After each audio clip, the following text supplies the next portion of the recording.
Bahá'u'lláh, the prophet founder of the Bahá'í Faith, said, "O friends, be not careless of the virtues with which ye have been endowed, neither be neglectful of your high destiny.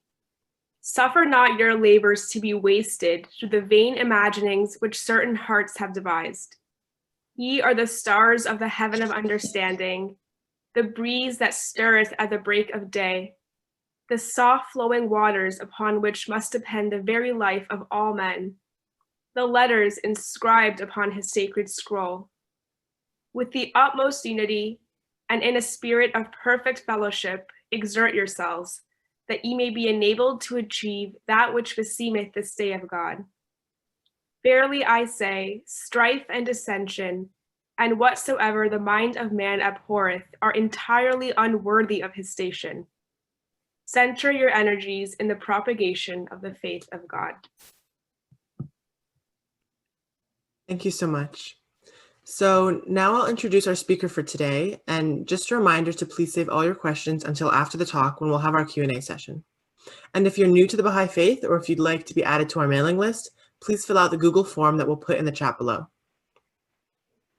Our speaker this week is Mr. Hooper Dunbar, and his topic is, "How can the Baha'i Faith change your life?"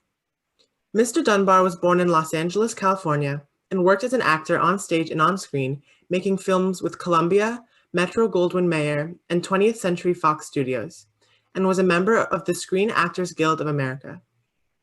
Mr. Dunbar served as a member of the National Spiritual Assembly of the Baha'is of Nicaragua, the democratically elected governing body of the Baha'is of Nicaragua, from its inception in 1961 to 1963, when he represented that assembly at the First International Convention in Haifa, Israel. He took up residence in Israel in 1973 when he was named as one of the founding members of the International Teaching Center. Mr. Dunbar served as a member of that institution for 15 years until he was elected to the Universal House of Justice, the 9-member governing body of the Baha'is of the world, elected every 5 years by the entire membership of all national Baha'i assemblies, in 1988, where he served until his retirement in 2010. He is an accomplished painter whose works have been shown in Europe and elsewhere. He is the author of a book-length study guide to the Kitab-i-Iran, Book of Certitude, one of the major works of Baha'u'lláh, and of Forces of Our Time, the Dynamics of Light and Darkness. Mr. Dunbar and his wife, Marilyn George Dunbar, have one son. And with that, I'll hand it off to Mr. Dunbar.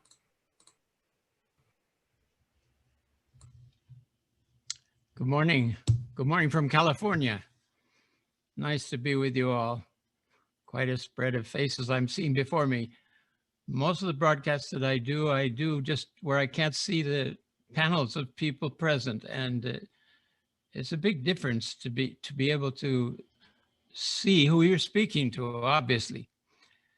This question comes very close to my own life. I was about 18 and searching because of inner necessity, searching for truth, trying to find out what I should do with my life.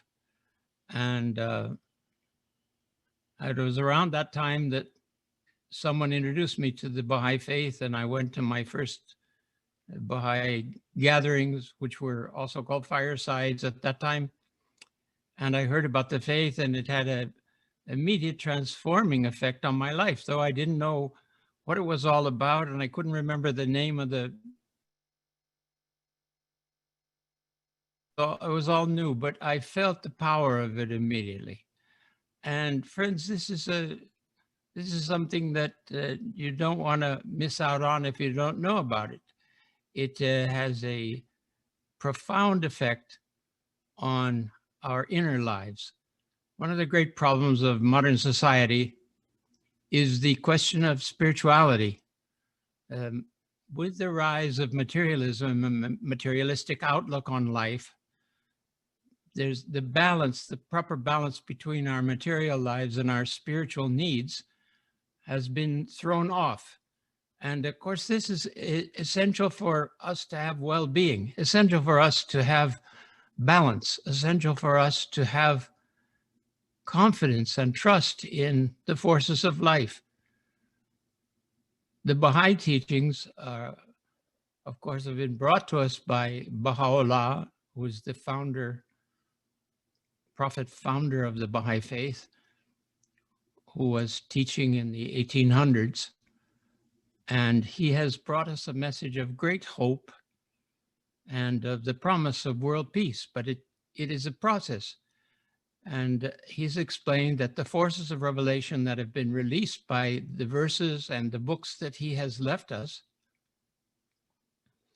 will have a profound transformative effect on the peoples of the world. Gradually, they will come into consciousness of the importance of recognizing the oneness and wholeness of the human race, that it's one body, that there's one creator, and that all of us are living on this planet, and we have to learn to cooperate with each other, and then the supply will be abundant for all of us to have a comfortable material life. But at the same time, new powers, new spiritual powers will appear within the soul of the people. And this has to do with what Baha'u'lláh says, that the one God, the one creator, the maker of us all, the sustainer of us all, not only the creator, he's not a creator that made something and then walked away from it because it didn't work out. He's on top of it all the time. He is sustaining everything about us. We're told in the Baha'i teachings that the power of God maintains our soul, and our soul maintains our bodies, and that soul has been endowed potentially with spiritual light, with light of justice, with the light of wisdom, but it requires contact with one of these great messengers of God to awaken that potential. And our problem in modern times is that so much of religion has deteriorated because of the introduction of false inferences and interpretations and ideas and dogmas. And gradually, frankly, it's lost its taste to the people. So when you want to talk about religion, they say, oh, no, not that now. But this is what we have to recognize, it seems to me, is that religion has been a great balancing power between this avarice and egotism that's natural to the body of man. It needs a counterpart, a spiritual counterpart. And that's what the Baha'i teachings provide for us. I think that you will see the advantages as we move through this to our own individual life and outlook and consciousness. And at the same time, you will see the advantages for the collective life of mankind, the recognition of the oneness and wholeness. And that there has to be some force introduced into the life of the world that starts reducing disunity and hatred, which presently are to such an extent that you can hardly find two people that agree on anything. Such a diversity, and this is basically because we've drifted away from the essential truths that the messengers of God, the great founders of the great religions of mankind, have revealed throughout human history. And they have a terrific influence, but the influence gradually wanes when people wander away from it or detach themselves from it or become occupied with their material affairs to the elimination of any process of prayer and meditation and so on. So this is the Baha'u'lláh has brought a spiritual renewal through his teachings to enable us to look back at the religions of the past and to look forward to the promises of the future. I want to share some general comments of the prepared by the guardian of the Baha'i Faith, Shoghi Effendi, who was one of the successors of Baha'u'lláh and was the head of the Baha'i Faith during his lifetime. He explains that the faith, though at first understood to be a sect an Asiatic sect or an offshoot of the Mohammedan religion, all kinds of misunderstandings there were about it. He says it deserves to be examined on the basis of the claims of its author, which are quite unique and are the consummation of a whole line of these prophetic teachings and guidance that's come over the ages from Adam right up to the present time. So on the one hand, the claims of the author deserve it to be considered a world religion. And on the other hand, the extent to which it's spread in the world, so that presently we have 180 national established Baha'i communities with followers from all different ethnic and racial backgrounds, all levels of human life and existence, from academics and professors and intellectuals to peasants in the fields and different lands and indigenous people that have not had the advantages of the modern education, which in a sense has preserved a certain integrity that they have to be able to recognize light when they see it. So the balance between those, he said, should be sufficient evidence for a rational person to examine and understand what it is. And the Baha'is have no program of proselytization, although people will accuse us of that just simply because we're talking about religion. But we're not telling you what you have to do. We are fulfilling our responsibility as Baha'is, as commanded by Baha'u'lláh in his teachings, that the Baha'is should proclaim the existence of this message and identify its founder. Then it will intuitively strike the listener however it strikes them. And that's the important part for us. And he commands us really to not engage in controversy or argument about religious teachings, but we should understand what his message is. So briefly, I want to enter a little into the basic concepts that Baha'u'lláh has left with his revelation, with his teachings, for the guidance of mankind.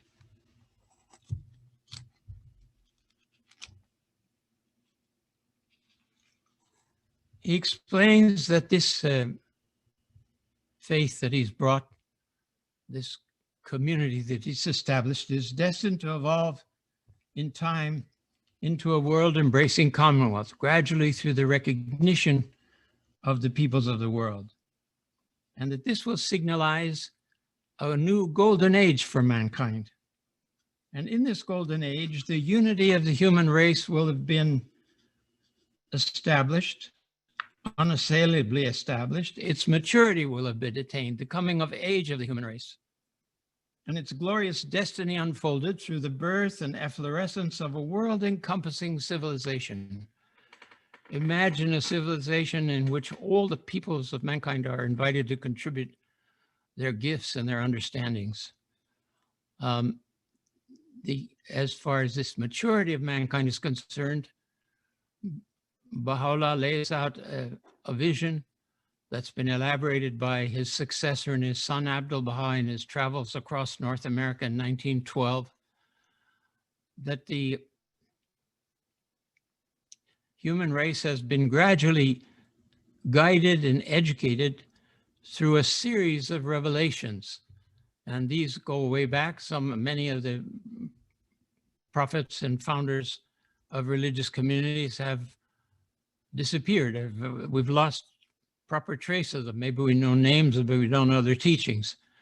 And some of the great religions were so far away from the founding of them that we only have the teachings of their followers and not the words of their original initiators.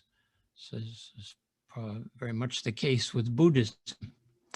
But in the line of the Judeo-Israeli line of prophets, we have Moses, we have Abraham, and then we have Moses, and then we have the lesser prophets of the house of Israel. Then we have the coming of their promised Messiah, Jesus Christ.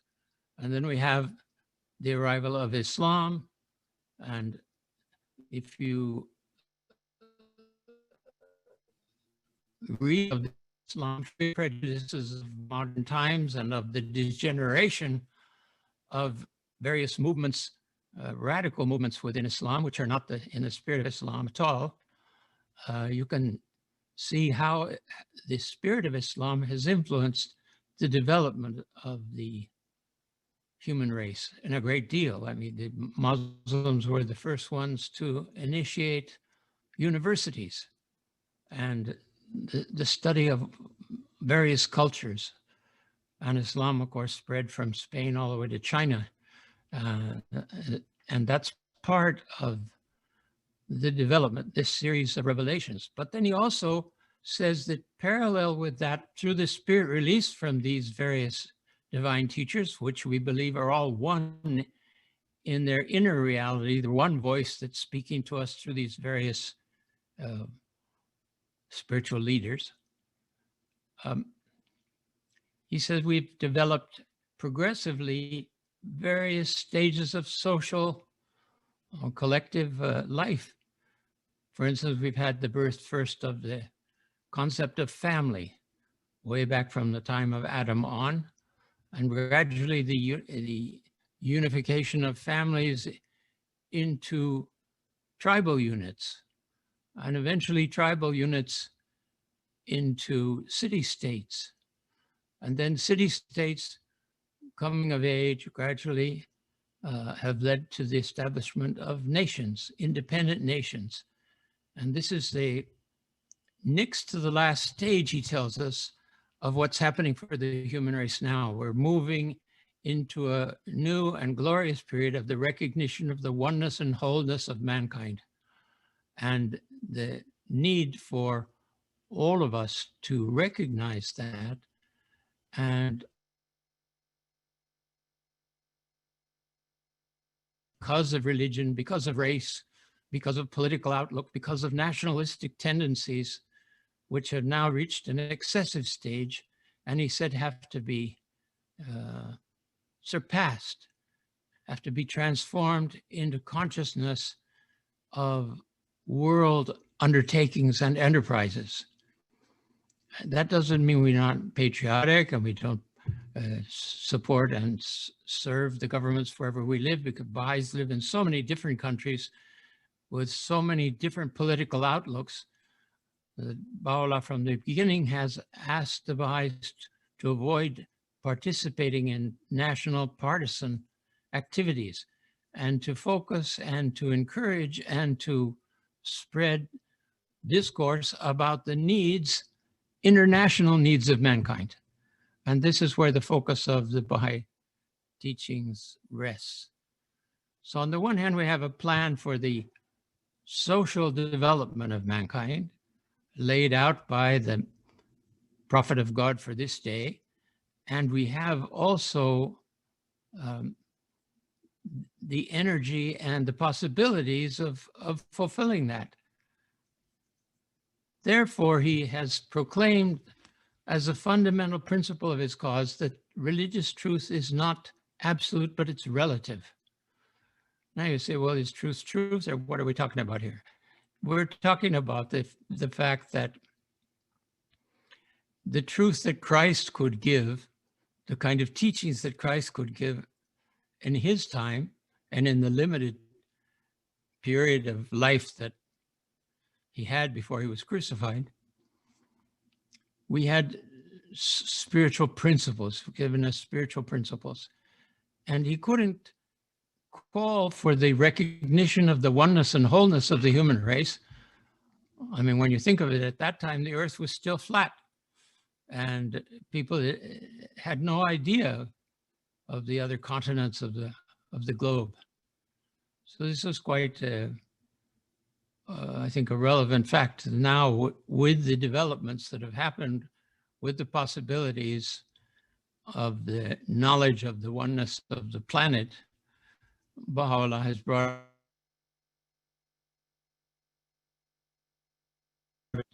The spiritual teachings of the manifestations of God are all one and complementary. There are differences in the social teachings dependent on the age in which they appear. So we have the elimination of food laws now that were constricting us in the past because mankind hadn't developed science sufficiently to understand what were the sources of illness.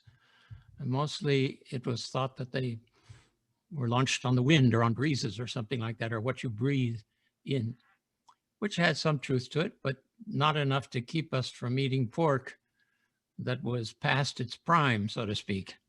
And the same thing with fish and some of the other food laws that are given. Those things change. The adjustments to the laws of marriage and of divorce are another aspect of religion which has been evolving and has new aspects to it for the day we live in. So this basic principle that Baha'u'lláh has brought, besides that truth is relative to the time we live in, let us imagine a flight of imagination, that the recent reports we have that there have been incursions by beings of some sort from another planet that have come to the Earth and have been sighted, and there's no proper explanation for that yet. Science is going to have to follow that up. But say we had contact with another planet, we would need another message, another prophetic message from our Maker describing what should be the laws and circumstances in which we relate to each other to provide for the well-being and development of that relationship. Again, religious truth relative and not absolute. Baha'u'lláh brings us the greatest outpouring of spiritual teachings we have any record of in human history.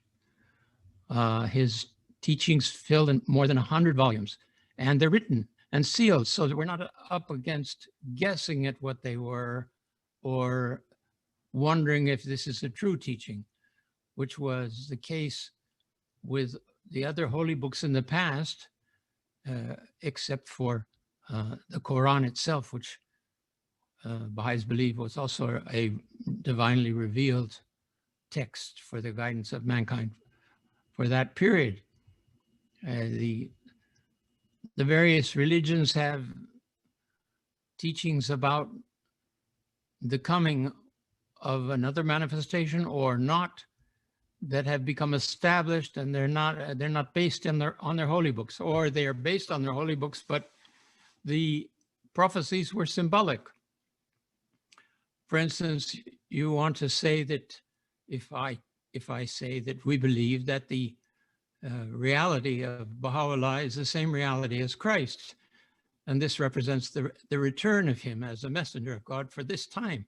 As he said, he had many things to tell us now at that time, but he couldn't tell them that when he, the Spirit of truth, has come, he would guide you unto all truth. And the Baha'is see in the revelation of Baha'u'lláh this expanded truth, which takes in the whole of mankind and encompasses the heritage of all the great societies and civilizations of the past. In the Bahá'í Faith, the teachings of this fundamental principle is called progressive revelation. Revelation has been progressive. The faith of God is one. It's eternal in the past and eternal in the future. Baha'u'lláh says that he is the latest intervention from God to provide us with the guidance we need for the time we live in. But he also prophesies that after 1,000 years, another messenger will come, and that this succession of divine teachers is the way of God. It has been his way in the past and his way in the future. Now, he also explains something, because we all have had our moments of wondering, well, what God is, who is God? And most of us have rejected the old man sitting on a throne with a long white beard and ideas that people have erroneously conceived of what God may be, and some of the sects and things claim that he lives on a certain planet and so somehow a physical being. Baha'u'lláh says that that God is the absolute. He transcends all understanding of his creatures, that the creation that he's made is not capable of encompassing his reality. That anything that you may believe or that we may believe about that is God actually isn't God. That's the best remedy that you can find for yourself of what is God. God is whatever, he isn't whatever you think he is, because he's inconceivable. Now, that presents us with a conundrum, because we are told in all the religions, and emphasized again in the faith of Baha'u'lláh, that we're here to know and worship God, to know and understand our Maker. We didn't make ourselves. I might ask you, who digested your breakfast this morning? Do you know how that took place? Do you have the formulas? Do you know the chemistry? Do you know all the things that took place just to get you through your first cup of coffee? And we don't.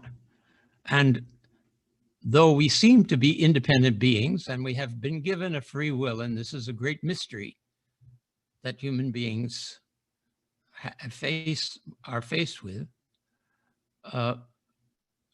we seem to be able to choose, and we are able to choose, but we're not able to choose on all fronts. For instance, none of us have chosen the moment that we came to life.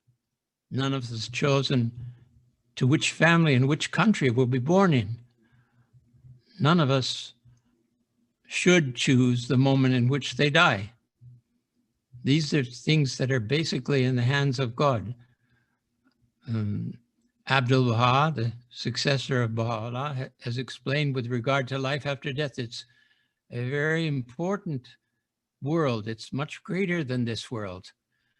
That it's as different from this world, the world we're going to enter in after our physical demise. It's as great as the difference between when we're in the womb of our mothers and when we're born into this world. If someone spoke to us while we were in the womb, and we could understand that we're going to enter a vast, endless universe, infinite in its range, and that we're going to find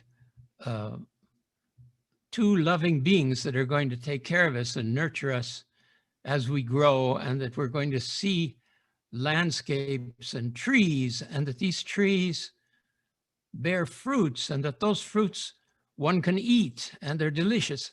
We would wonder no way for us when we're in the wombs of our mothers to understand these things.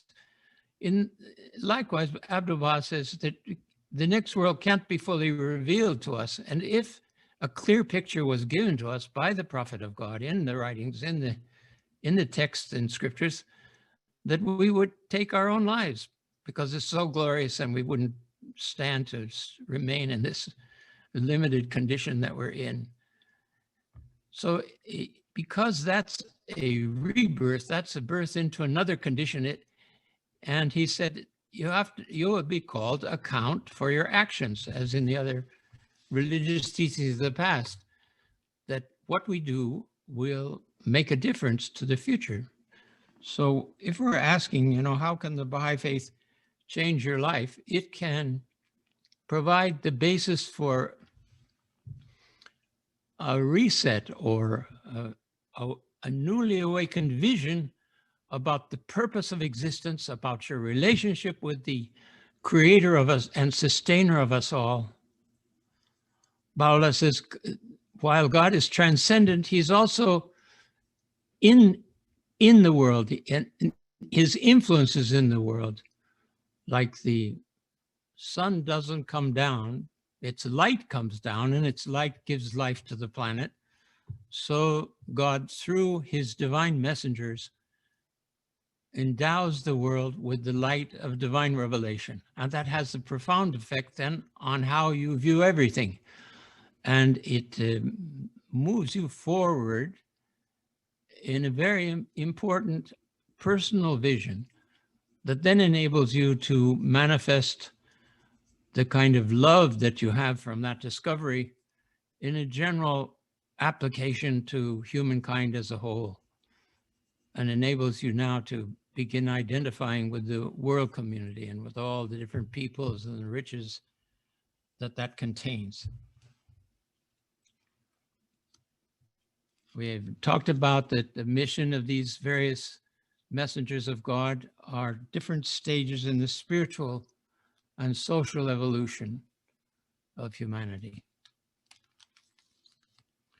Some of the general teachings I'd like to mention briefly too. How are we doing on time? All right. Some of these would be slightly repetitive of what we're saying. One is that the Baha'i teachings uphold the unity of God. There's one God for the universe. Now, you want to get to know him, or you want to try to conceive of what he is. Just the fact that the universe is endless and that he's the God and controlling factor and energy provider and sustainer of this whole vast universe, and the intelligence behind it, the conscious intelligence behind it. How do we put that in our simple individual? And yet flashes of it come to us through the messengers of God's messages to us through the holy books. And that's what we want to bear in mind. Recognition of the unity of all of these prophets, which leads to the unity of religion in the world, because the Baha'i Faith represents itself as the fulfillment of the prophecies of all these past faiths. It inculcates the principle of the oneness and wholeness of the entire human race. It proclaims the necessity of the unification of mankind, and that this unification is gradually approaching.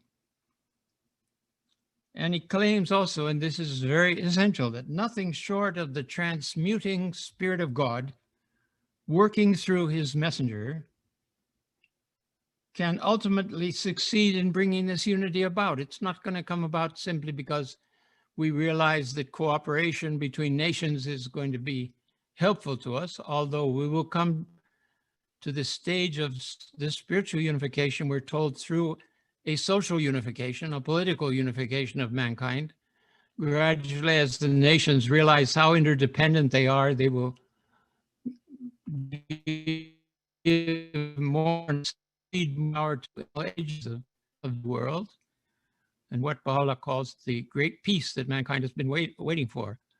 But then he says, beyond that is the most great peace, which is the spiritualization of that political unification of mankind. Baha'u'lláh condemns all forms and manner of prejudice and superstition. He proclaims the harmony, the essential harmony of science and religion, that these powers, both of religion and of science, are an effulgence from the divine world, from a higher world, and that God himself,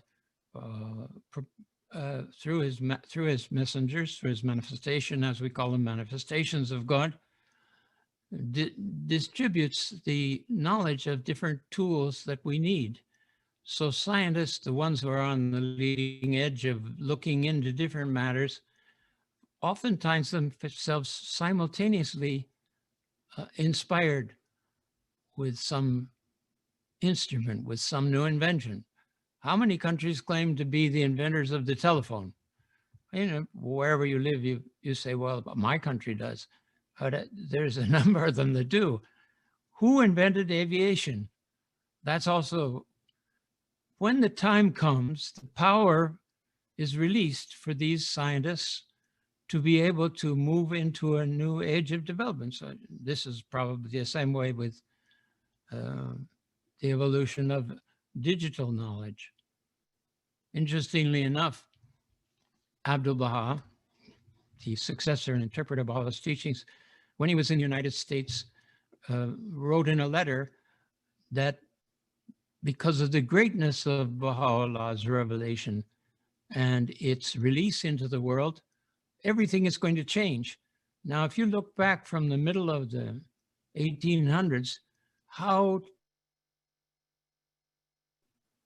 from the very inception of the Baha'i Faith, the first telegraph was sent, which the content of it was, "Behold the wonders that God hath wrought."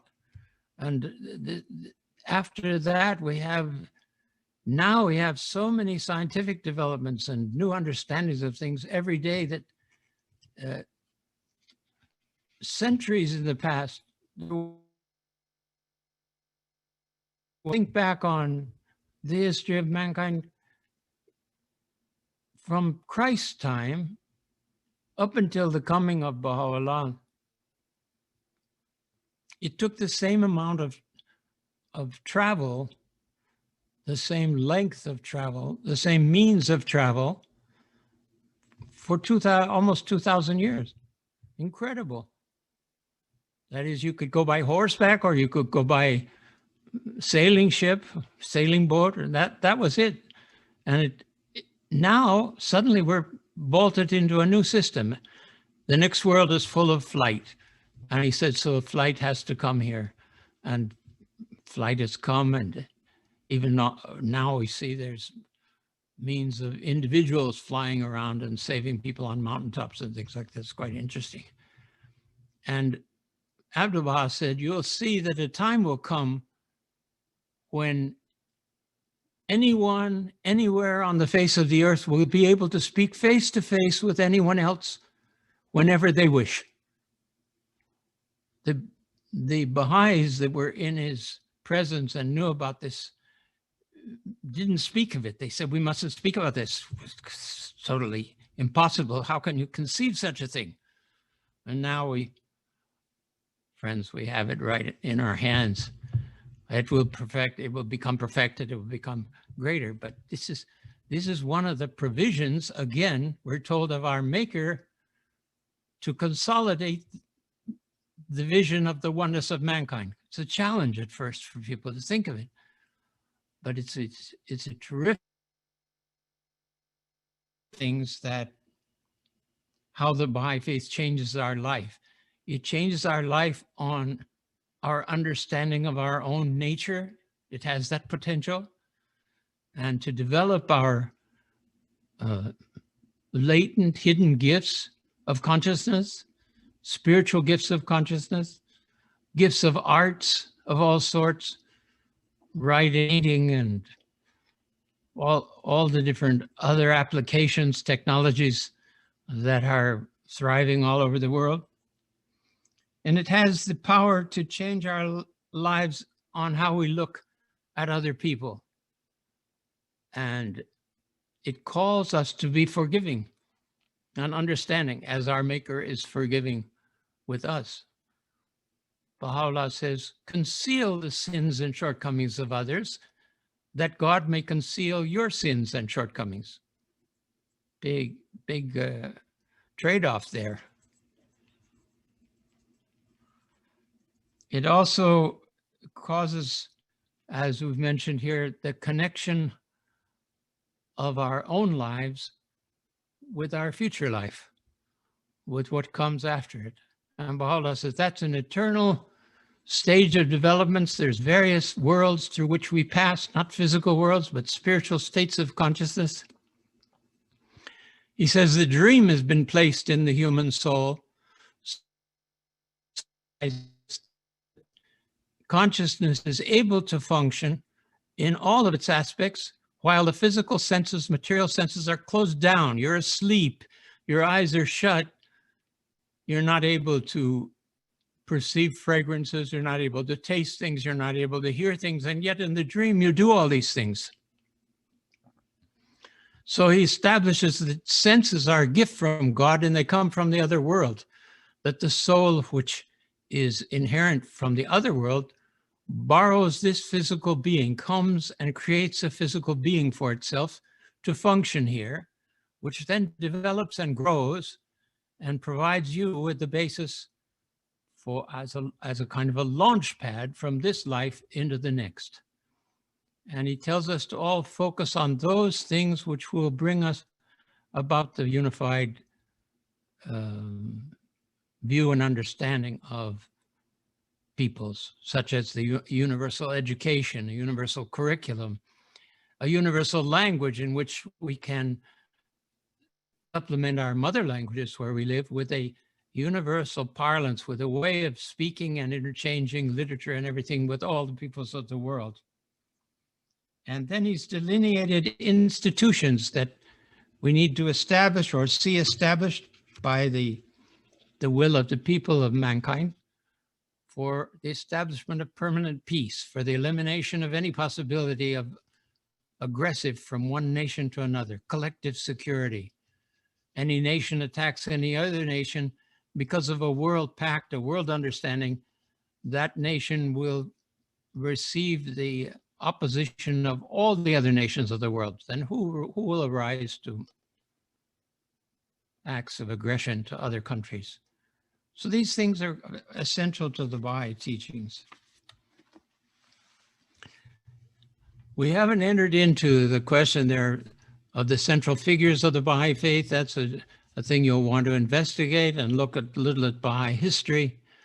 The idea of these points, I think, seem to me more central with regard to how the Baha'i faith might alter and change our vision of ourselves and of the state of the world. The guardian of the Baha'i faith, the successor of Abdu'l-Baha, has said that we're in a period of disintegration and integration, a dual process. The old institutions which are designed or were originally designed for the well-being of the nation have deteriorated and corrupted so much, and we're in the middle of in different states, the corruption, the officials, that is past now. We have to a renewal and development of a new world order. Well, those are the ideas that I thought we could share this morning, and be happy to entertain questions and answers if you have. Thank you so much for your talk, Mr. Dunbar. It was very comprehensive. I think everyone enjoyed it. So yeah, now we can have a Q&A session, and if anyone has a question, they can write it in the chat, and then I'll read it out loud. So our first question is from Philip, and he asks, what is the source where Baha'u'lláh foretold that we could see each other face to face? This is in a tablet of Abdu'l-Baha, which has not been published, which was brought to the attention of the House of Justice by Adib Taherzadeh, which discovered it in the archives in about 1995. I think eventually it will be published, but it hasn't been published. You have to take it as hearsay from me for the moment. Our next question comes from Chris, and he asks, please explain free will in this world and the next, and the meaning of how it progresses in the next world. Well, that's a subject for a whole other evening or session, but briefly, it's been given to us to and this is called a mystery in the Baha'i faith. The mystery of free will is one of the great mysteries, fundamental mysteries of religion and of life.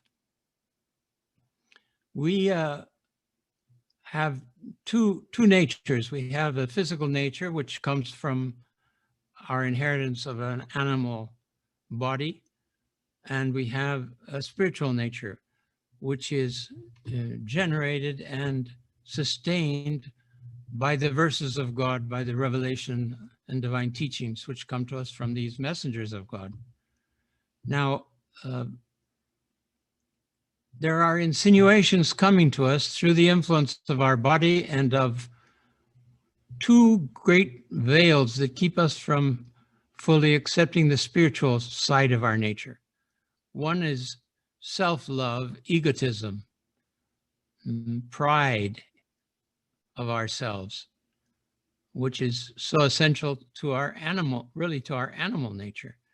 And the other is carnal desire, the passions that come with a physical body, which tell us that, well, this feels good and doesn't hurt anybody. Why can't I do these things? Because we have all kinds of laws suggesting that we should be faithful in marriage, that we should be chaste in our moral lives.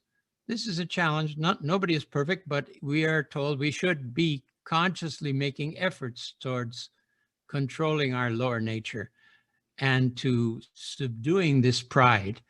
So free will it stands in the middle between the influence of the evil whisperer on one side, which is our lower nature, so to speak, and the influence of the verses of God, which is sustained, he tells us, by inspiration from hosts of spiritual beings, which are, some of them are conscious of what we think about and suggest and insinuate things to us. It all appears like we're picking and choosing, but we're under terrific influence, he tells us, from these other forces. And when we get to the next world, he tells us that this accumulation of how we act, what we choose. Again, I'm going to quote something that you'll say, well, where is that? And that is, the Bob says that the will of God has been created for one reason, and that is to choose. The individual will, free will, has been created for one reason, and that is to choose the will of God. Any other choice or use of it is illicit. That is, it's not allowed. It's not part of the divine plan.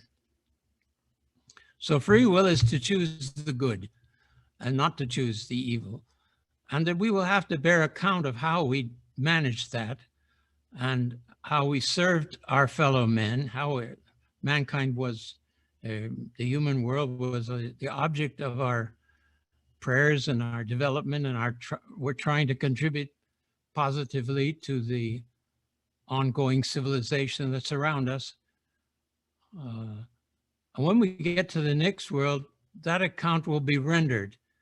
And he indicates in the writings that it will be rendered by us ourselves. We will witness the whole thing, and we will know right where we stand, whether we did enough or we didn't do enough.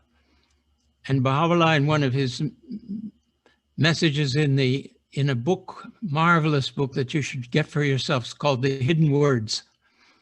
In The Hidden Words, he says, with regard to attempts to live a good life and serve mankind, he said, seize thy chance, for it will come to thee. And he tells us that we can, by the will of God, by the gifts of free will that we have, we can progress spiritually through different stages of development here. And he lists the stages of the development of the soul in different tablets and so on, so he can kind of see how we're progressing.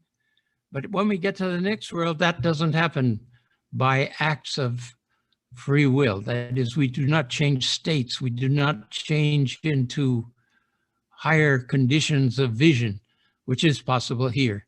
So pretty much we establish where we're going to start in the next world through what we do in this life. But in the next life, he said, that's left to the mercy of God. As we change from one state to another or pass on to another world, however that is, we don't have a clear vision of it. What we do have is that the next world is a very active, complete world, and all the gifts and wonders of this life have come from that world, and that we're not going to lack anything there. We're going to have everything. And we have societies, we have interrelation with friends, we have the closeness of spiritual counterparts. We have all the access to the wonders and knowledge of God. and the presence of the manifestation of God, who represents God in that world as well as this world. There's a whole lot more, but maybe that whets your taste to go and check the Baha'i writings about it. You have to remember, I'm telling you my understanding of these teachings. In the Baha'i Faith, we don't have any clergy, so it's an explanation of those who learn the writings and try to share them with others. But everyone in this day has to be educated sufficiently so that they can go to these writings and read them in their own languages and in their own, with their own knowledge, draw their own conclusions. Thank you. So our next question comes from Wilmer, and he asks, please explain the importance of learning how to decode and understand our dreams for self-development and spiritual awareness. Yes, briefly, Abdu'l-Baha says there's three kinds of dreams. One dream is a reaction to our daily activities, kind of a nervous frenzy. So we're in a state of preparing for our examination in college, for example, and we're studying long hours every day. And then in our sleep, we're wrestling with questions and answers at the same time. Or we've been busy on an assembly line doing something that we do repeatedly. And in the night, then that goes on. It doesn't give us much rest. It's a nervous kind of reaction. He said that's one stage. Second stage, he said, is dreams that are symbolic in character, where things are not what they have to have an interpreter to try to understand that, you know. So you may see as one of the natives in Nicaragua that we taught the faith to, shared the faith with. The second time we saw us, he said, I saw the clergy arrive in the village where I live, and they had a horse which attacked the white horse of the faith that you'd left. This horse attacked the other one, and gradually the people came and watched this battle, and they settled with the horse that you had brought. How do you interpret those things? So we all have these things, but we don't always know. And Baha'u'lláh says you could consult some of the books of ancient times, have clues to how to interpret.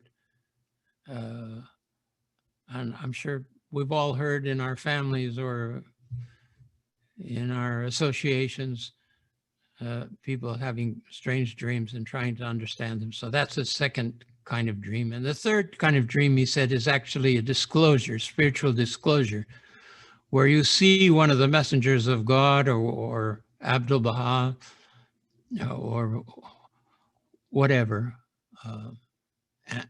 a radiant angelic host, and that, he said, those are true disclosures.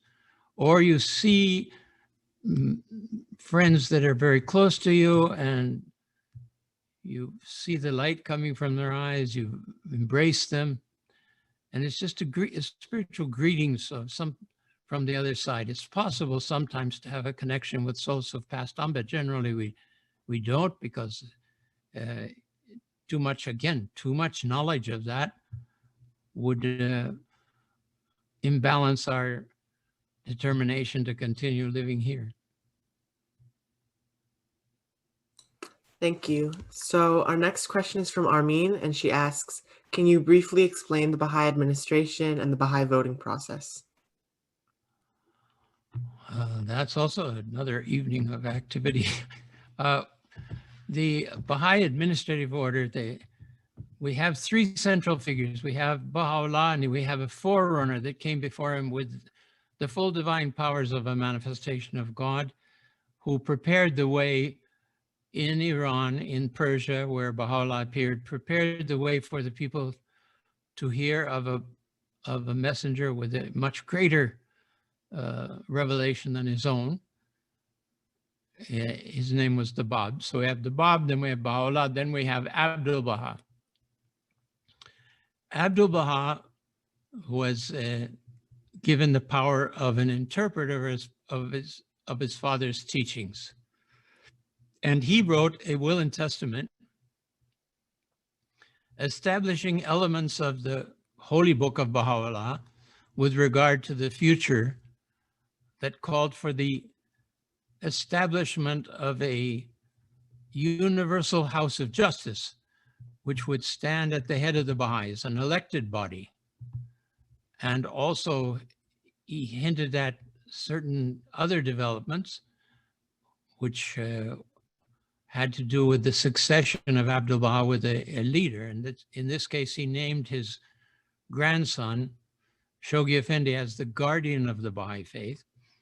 And the guardian set out to fulfill the requirements of the will and testament with respect to building up wherever Baha'is were. They elected local bodies called local assemblies for the present time. They are local houses of justice in terms of the laws of Baha'u'lláh. And those local assemblies then at that stage elected delegates. And now we do regionally from a number of Baha'is, we elect delegates from all over the different countries that meet in convention every year to elect a national spiritual assembly that looks after the national affairs. So you see, we don't have any clergy at any level. We have elected bodies of the most capable Baha'is, the Baha'is we feel inspired us to elect them. And those members of the national spiritual assemblies, every 5 years, are called on to elect the Universal House of Justice, the first of which was elected in 1963. And that has been in existence since then and is the head of the administrative order, what's called the Administrative Order of the Baha'i Faith, which, as you understand now, has councils at the international, national, and local level. These bodies then have other auxiliary bodies under them, committees and departments, and function in a variety of ways. And Shoghi Effendi has indicated to us that the energies released by the Bab and Baha'u'lláh are forces that provide the motive force for the development of mankind in general, and that they become crystallized. These forces crystallize into processes, and these processes are administrative order, developing the administrative order. And that includes these elections, the establishment of Baha'i funds, the publication, translation, and dissemination of Baha'i literature, the expansion and consolidation of the body of the believers everywhere, and so on. So just briefly, there is an entire system, and it's supranational, it's international in character. Thank you. So our next question comes from Kalim, and he says, I am new to the Baha'i Faith. Can we know more about your initial encounter with the Baha'i Faith and how you got introduced, and which books you recommend for a beginner to the faith?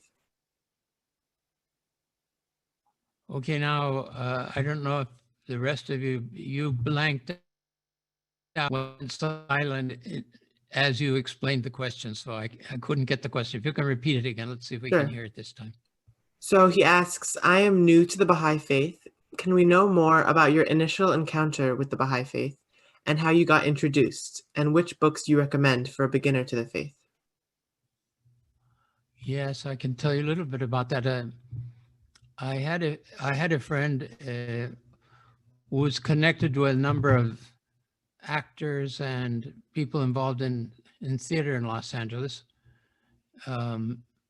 He was actually half Hungarian and half Czech, and had, when he was 18, his parents, it was about 1939, 1940, his family saw what was coming with the Holocaust. And he was of Jewish origin, and they pooled together some finances and they sent him to America all alone. And all of them went to the ovens and died, all of his relatives. Amazing. and he was left alone. And eventually he found the Baha'i Faith. And eventually I found him, and he told me about the Baha'i Faith, he and his wife. And they took me to a Baha'i meeting, and there was a woman speaking about the Baha'i Faith. Her name was Virginia Foster. She was quite prominent in the second 7-year American teaching plan as a traveling itinerant teacher. I was like a nightingale. She spoke so beautifully. She spoke about the progressive revelation, and she spoke also about the Bab and about his martyrdom, his sacrifice. I was given a book. They wanted to give me something called Bahá'u'lláh in the New Era back then, but they gave me Living. And I remember that at the time, the lady that gave me a copy of that, she said, "Oh, you know, this is the pure Baha'i teachings. I don't know if it's going to be too much for you or not." I said, "No, I think I would like to try that. I would like to try the pure Baha'i teachings. Thank you." And Divine Art of Living settled on me perfectly well. It was such a marvelous collection of quotations from both Baha'u'lláh and Abdu'l-Baha. And I can recommend that too. But we have, now we have a number of introductory books, but you'll want to eventually, perhaps you can find a copy of this Bahá'u'lláh in the New Era. And then also we have Ruhi courses in the local Baha'i communities to ground us in training program for participating in Baha'i community life and so on. But apart from that, that course highly recommends individual study of the sacred writings of the faith. And there's one book of Abdu'l-Baha, which perhaps would be the first one would look at, called Some Answered Questions. It has all kinds of questions about the nature of the manifestation, about the nature of the soul, about past religious teachings, and a variety of other miscellaneous topics. Great, thank you. So our next question is from Sohi, and they ask, Baha'u'lláh talks about locks of the gates of our hearts. What is meant by this, and why is there a lock, and how can we open them? That's a good question. I think the locks on our hearts, again, are the veils. It's same like the veils that we were talking about earlier, which has to do with pride, ego, and carnal passion. These have to be subdued, consciously subdued by us as individuals. That's an ongoing effort. And there's the possibility of failing over and over in any aspect of some decision we make, determination, we're going to eliminate this or eliminate that or help do this or that. And we find ourselves, as one of the early Baha'is, Dr. Gatzinger, was talking to Abdu'l-Baha about this. And Abdu'l-Baha said that these tests and trials to perfect us are sent by God to us. And we have determined to make an effort to change some bad habit or custom that we shouldn't have. And that as often as we make the determination to change, we find we fail again. And it's demoralizing, and we turn back to God and we ask for strength to do better. And we go through the same pattern again. I have determined that I will change this. Okay, but hopeless, nothing happens, doesn't develop. The Master says that you go on through that until you come to a time of desperation in which you throw yourself upon God and say, I am incapable. I have determined to change, and I am incapable of changing. And if it's not for your grace and mercy, I will never change. And then when that spirit of sacrifice of one's own will comes about, the strength comes to overcome the difficulty and problem. But it's like an onion. Under the one skin comes off, there's a new major challenge. And I think we all people realize who are making any effort to grow spiritually what the next challenge is that they have to face. And sometimes we say, well, I don't want to face that one right now. Can we do this one over here instead? You know, just kind of, interestingly enough, avoiding it.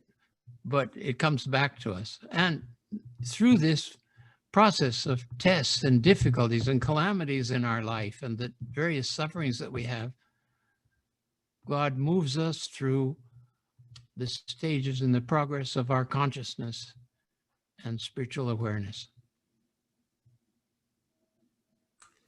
Thank you. So our next question comes from Berdina, and she asks, does a soul have a will after leaving this life?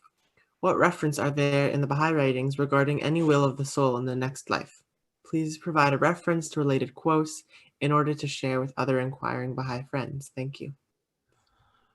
Yes, well, I think I often hear quoted in gatherings or meetings or understanding of the friends that we don't have any free will in the next life. I don't think that's correct, because we have everything we have here we take with us there except our physical body, and will is certainly central to our soul. The point is that we do not progress by will. Through here, we're able to choose and engage in activities and things, services of sorts that cause our soul to mature and develop. That doesn't happen there. But certainly we have free will. We would have free will. He says you associate with your loved ones. Well, associating with our loved ones, I pick and choose who I want to associate with. He's told us that just as we pray just as souls in the next world pray for the advancement of our souls while we're still here, relatives or other people perhaps who've taught us the faith or so on, said we should pray for them. They pray for you, we pray for them. That implies free will to offer prayers of a nature which we choose to offer when we're in the next world. So that there is choice and there is sequence of developments and activities. And I think if you start with that, you can think of other things that are related in the teachings, which give you an implication of free will actions in the next world. Thank you.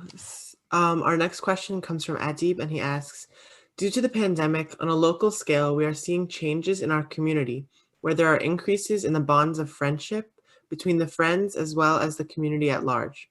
These shifts from individualism and materialism towards unity are exciting, and the pandemic seems to be a catalyst for this. Are these shifts in materialism also being observed in other areas in our global community? Thank you for your time. Well, you were mentioning the local community. I think we're witness one of the fruits of the pandemic is this development of Zoom meetings, which have put us in touch with people from all around the world in ways that we weren't enjoying earlier. I mean, maybe we knew somebody somewhere else, but now we're seeing the faces of them and we hear where they are and what part of the world they are, and we have a chance to associate. And I think this is going to lead to the evolution of different gatherings where perhaps we'll have a forum, and rather than just having one speaker, we have a number of people contributing to one theme. Or I notice now I'm being invited to Zoom meetings of summer schools coming up in different European countries, for example, and South America. That's all. It has a wonderful prospect. I mean, before you had to travel and your audience was limited, and now suddenly, you're put in touch with hundreds of people in a single meeting. This is one of the advantages of the interaction. I think you would want to carefully examine the requirements, since we're all the duty is laid on all of us to teach the Baha'i faith.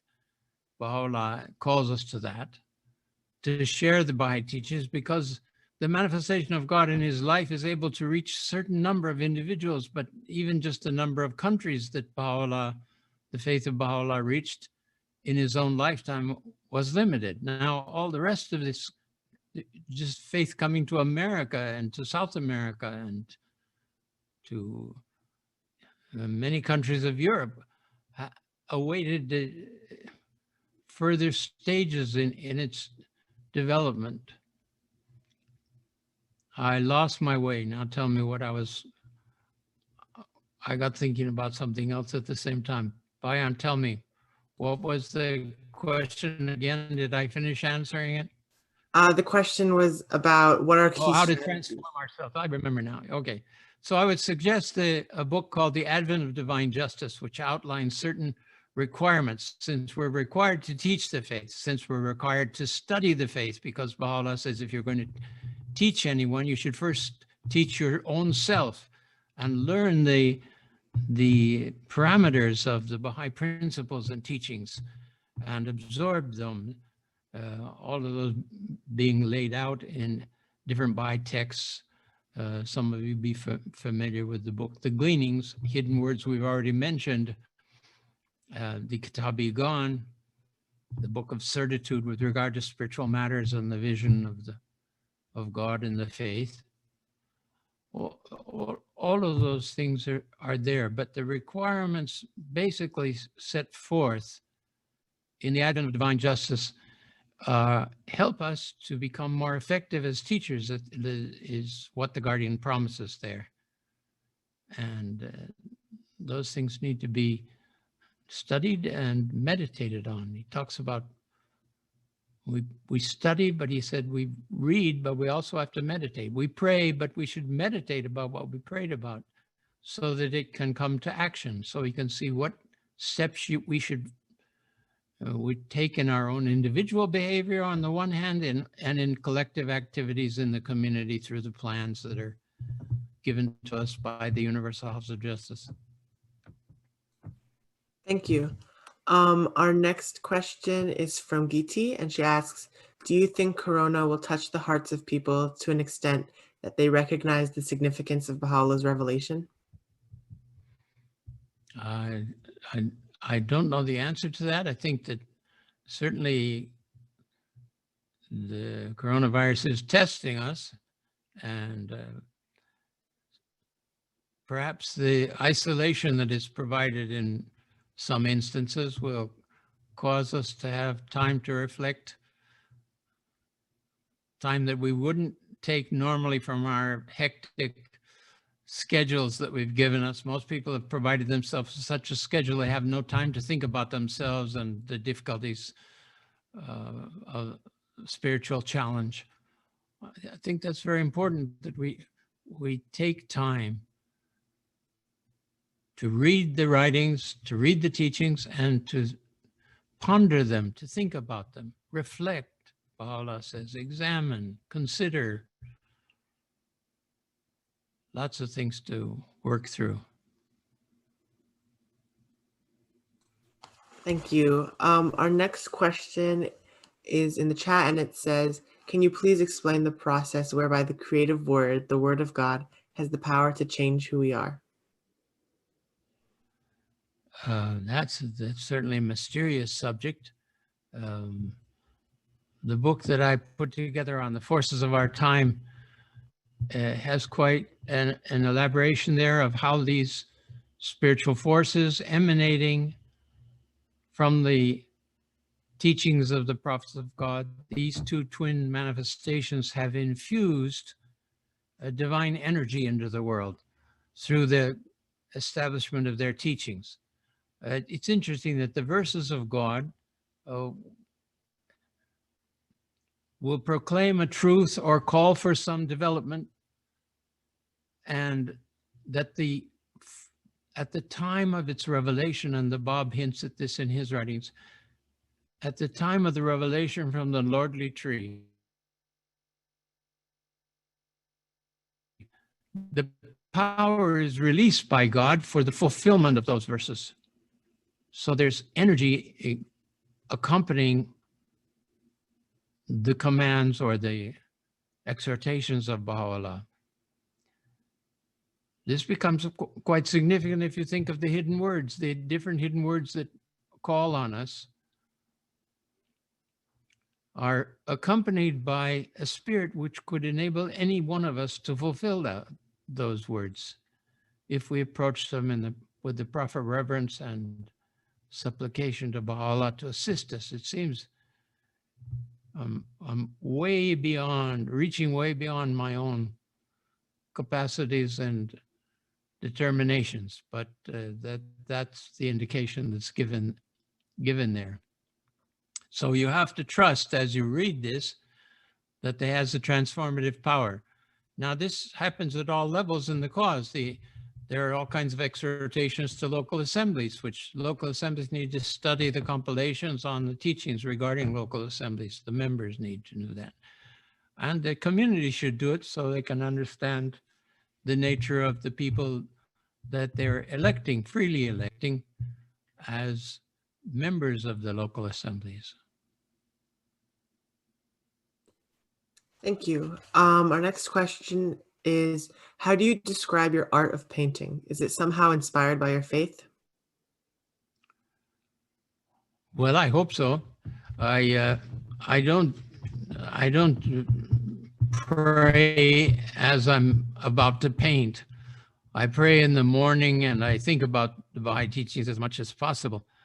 But in the inspiration that happens, it's very spontaneous, especially with abstract painting. You don't have a full idea. You kind of experiment. There is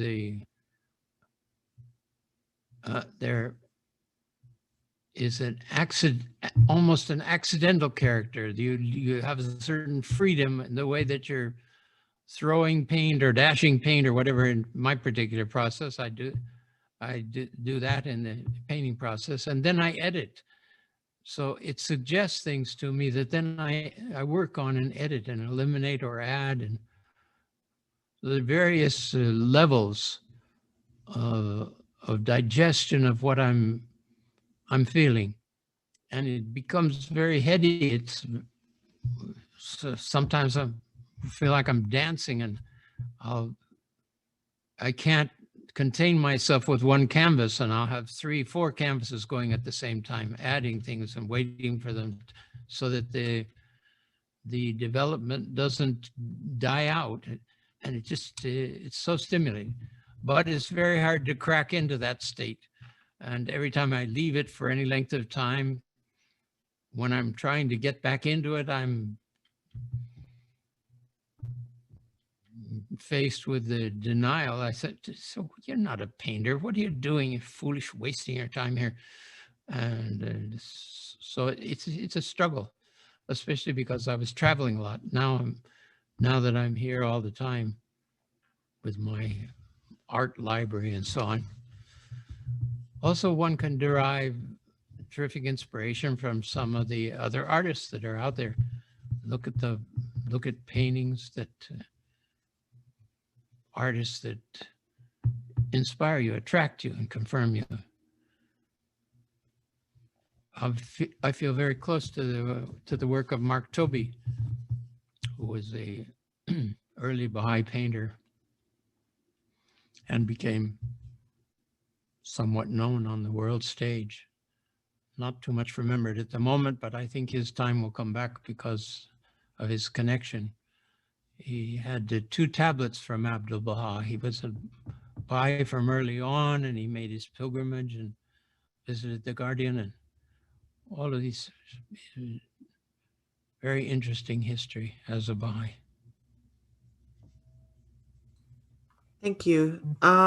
So I think our last question will be from the chat from Sandra, and she asks, can you explain the link between spiritual development and creative works and processes? Well, I think perhaps the last answer covers some of that already, in the sense that one prepares their whole life spiritually, and then whatever activity we have tries to reflect the animation that one has received, the confirmation one has received, the assurance, the calm, the patience that's generated through interaction with the divine teachings. Then it gets reflected in whatever activity we're engaged in. hopefully. And that's something that in my case, I was explaining as a creative process in painting, but also in the preparation of Baha'i books and materials and the kind of studies that you make and classes that we're able to participate in and so on. I think that's, it's a result of the application of how much you studied and served the Baha'i Faith in a general way, served Baha'u'lláh in a general way that provides you with new levels of inspiration. Thank you so much. Thank you very much. This is a really great talk. Very patient and lovely to be with you. Thank you for your invitation. Wish you all the best. So yeah, again, thank you so much for your talk and the Q&A portion. I think everyone had a great time listening to you. It was just really great to have you here today. So now I will introduce our speaker for next week.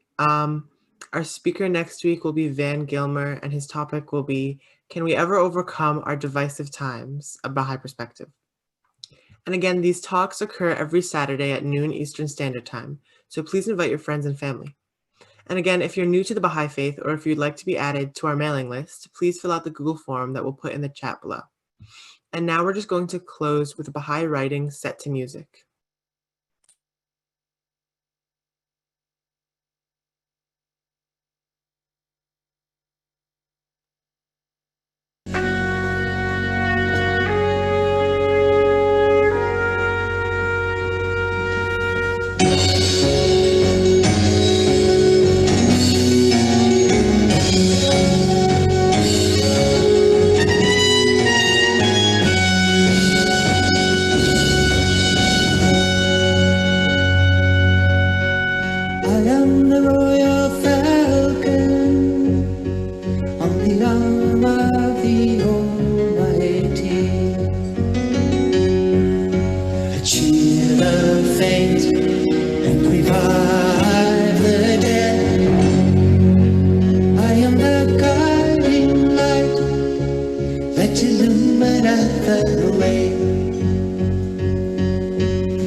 Thank you so much for joining, everyone. Hope to see you next Saturday. Have a great week.